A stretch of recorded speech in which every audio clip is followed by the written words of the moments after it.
Saya Yanuar dari Cerita Kami.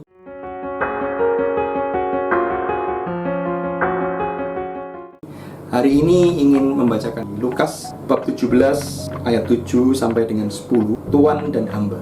Siapa di antara kamu yang mempunyai seorang hamba yang membajak tanah atau menggembalakan ternak, akan berkata kepada hamba itu setelah ia pulang dari ladang, "Mari segera makan." Bukankah sebaliknya, ia akan berkata kepada hamba itu, "Sediakanlah makananku, ikatlah pinggangmu, dan layanilah aku sampai aku selesai makan dan minum. Sesudah itu, engkau boleh makan dan minum."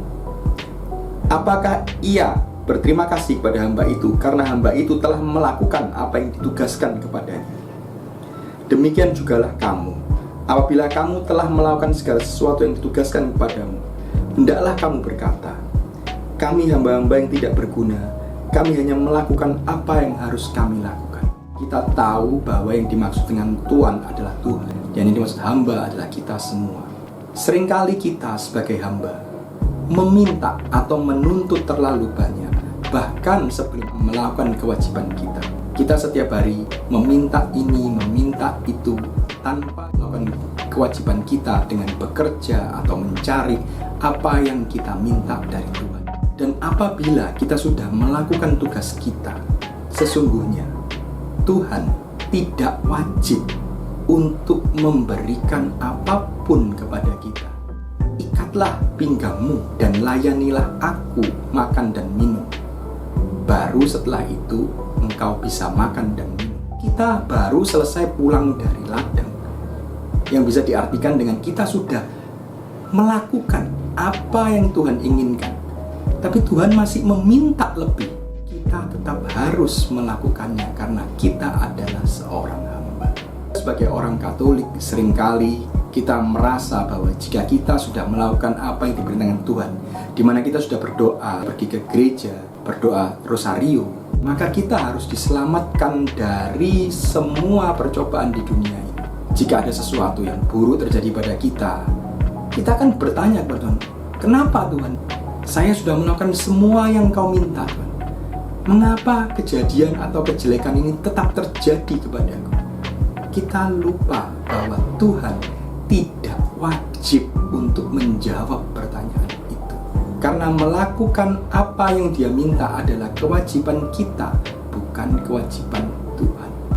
Dari sinilah kita belajar sekali lagi untuk menjadi seorang hamba, untuk lebih mendengarkan perintah-perintah Tuhan, untuk lebih melakukan apa yang Tuhan minta tanpa menuntut hak kita.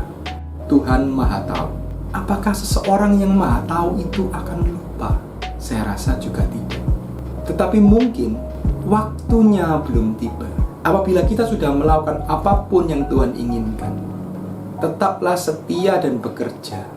Tuhan akan memberikan hak kita itu pada waktu yang sudah Dia tentukan, pada waktu yang Dia sudah anggap pantas bagi kita untuk menerima itu. Seringkali kita tidak sabar untuk menunggu waktu itu. Kita selalu meminta sekarang. "Saya butuh sekarang, Tuhan. Saya ini orang baik, Tuhan. Saya ke gereja setiap hari, saya berbuat baik setiap hari." Percobaan itu akan harus dihadapi oleh semua orang, entah orang baik atau orang yang jahat. Tetapi yang membedakan adalah apabila kita orang yang baik, kita akan tetap setia mengerjakan tugas yang diberikan kepada kita tanpa menuntut hak, karena yakin bahwa Tuhan kita, yaitu Tuhan yang kita cintai, akan selalu ingat dan akan memberikan hak kita pada waktu yang sudah Dia tentukan, pada waktu yang Dia anggap pantas bagi kita. Terima kasih, semoga bisa bermanfaat bagi kita semua.